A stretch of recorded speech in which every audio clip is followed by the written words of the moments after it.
Hey guys, today we're going to discuss climate. We're almost wrapping up everything for the year. First thing to understand with climate is it is the general weather conditions in a given area over a long period of time. Key thing to know here is we've been talking about weather. Weather itself is over a small area. The climate covers a very big area. And the other thing is climate covers a long period of time, whereas weather can change within seconds to minutes. And when I say a large area for climate, I'm talking about like a whole region, like the northeast of the US. So when we talk about the climate pattern here in New York, it's going to be the same as Philadelphia, Washington, D.C. to our south, all the way up to Maine to our north. So we're talking about a very large area, whereas weather can be different from, Levittown to maybe Wantagh. You could be having different weather. So two main elements of climate.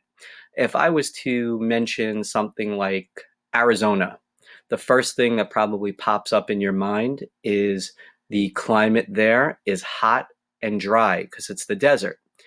So if I mention, let's say, Florida, you're probably going to think immediately warm and humid.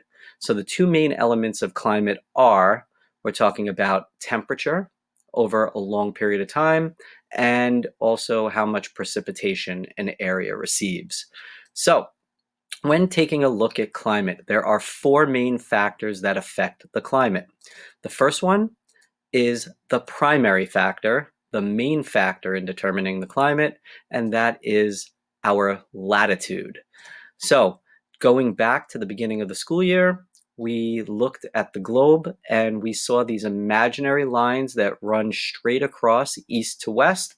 Latitude, the one in the center of the earth, is the equator.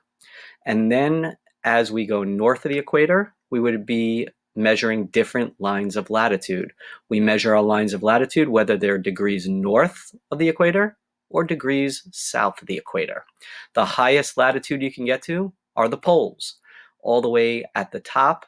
So this would be the North Pole, that's 90 degrees north, or all the way south of the equator, 90 degrees south.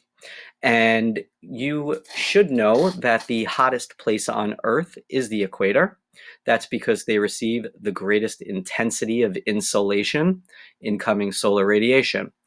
As you increase your latitude or increase your distance from the equator, the weather generally gets cooler, right? Because we're getting closer to the poles. So if I increase my latitude to the north of the equator, the temperature should go down in general. And then if I increase my latitude south of the equator, I'm getting closer to the Antarctic, the South Pole, temperature should go down. So the first relationship you should know is as you increase the distance from the equator, the average annual temperature decreases. Indirect relationship. That's factor number one. If they ever ask you the main factor in determining climate, it's latitude. The second factor in determining climate is pretty simple. Switch the A and the L in latitude, and you would get the word altitude or elevation. So take a look. This is a warm area. This could be like Hawaii. Hawaii has a lot of volcanoes, and those volcanoes resemble mountains. So if you start at sea level, right by the water, the ocean, in Hawaii, it's hot. But as you climb up a mountain or a volcano, the temperature decreases. And you could even see snow at the caps of these mountains or volcanoes. So as you increase altitude here and we live in the troposphere, the temperature decreases.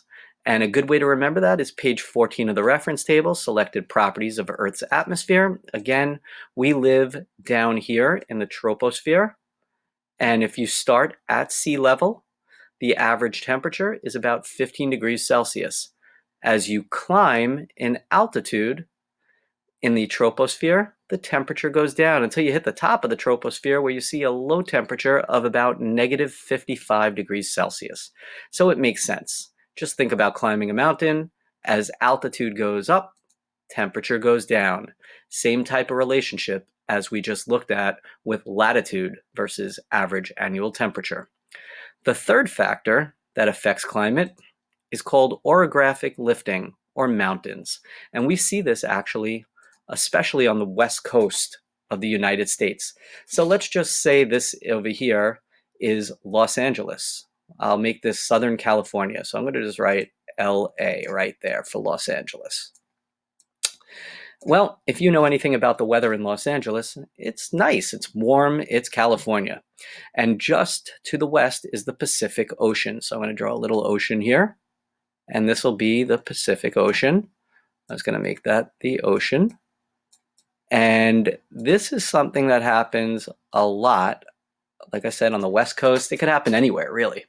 But this side by the ocean, you can see these arrows here. That's because wind is coming off of the ocean. And then Los Angeles is separated. As you go further inland in California, you have a mountain range. And on the other side of that mountain range, you will find Nevada, or Las Vegas, a city in Nevada. And that is a desert. And the reason, now, by the way, these two locations are at the same latitude. So you would figure, all right, well, if they're at the same latitude, they must have the same type of climate.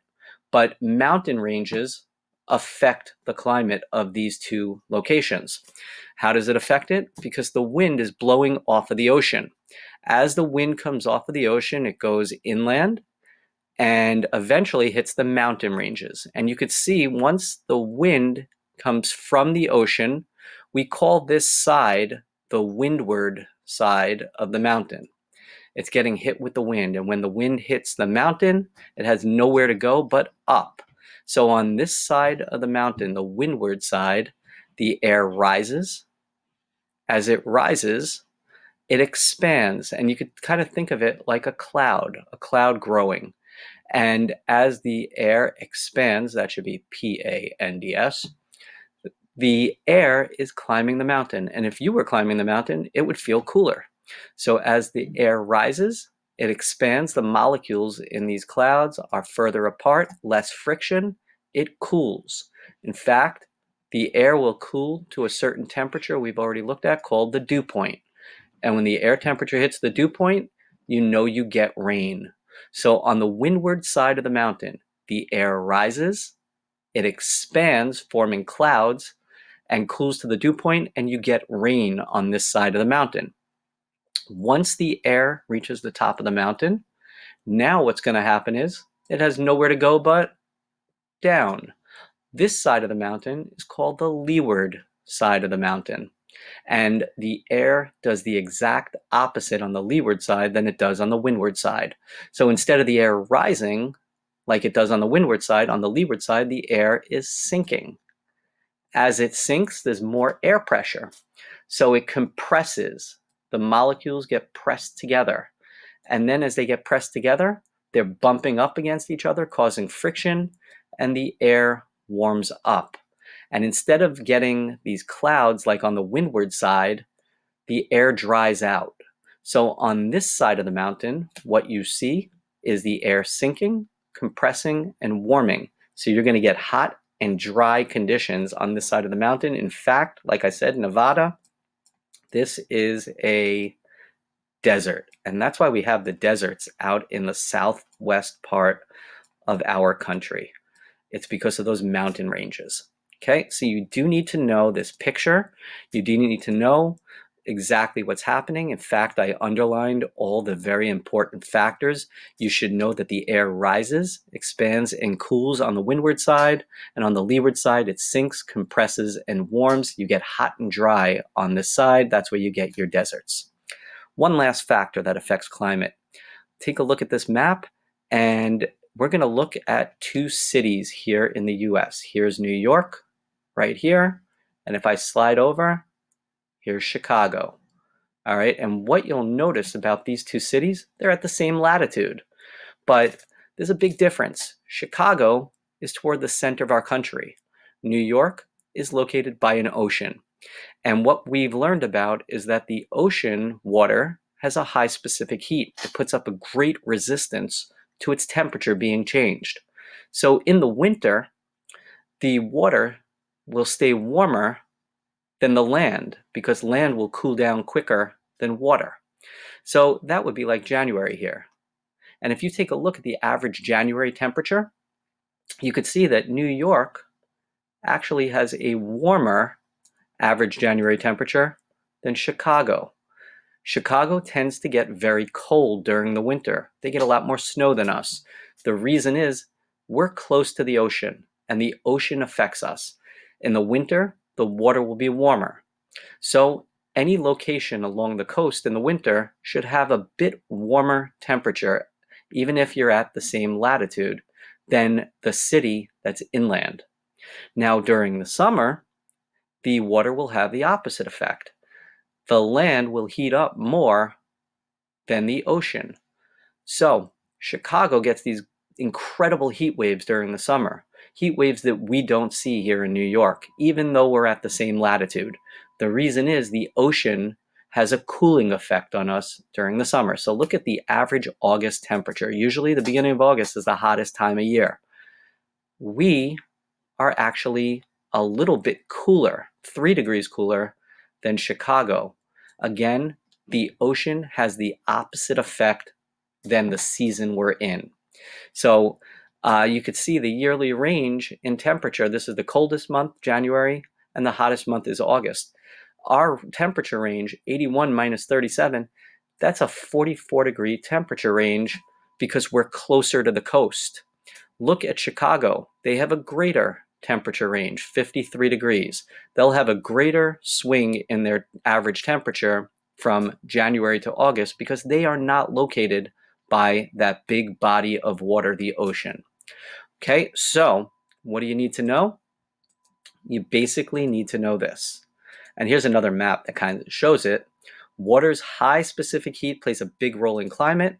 In the summer, the water will stay cooler, so the land near the ocean is cooler by the ocean, right, than inland areas. And in the winter, the opposite is true. And take a look, Virginia Beach, Wichita, and San Francisco. They are basically all at the same latitude, a slight difference. But look at the big, big difference in temperature ranges.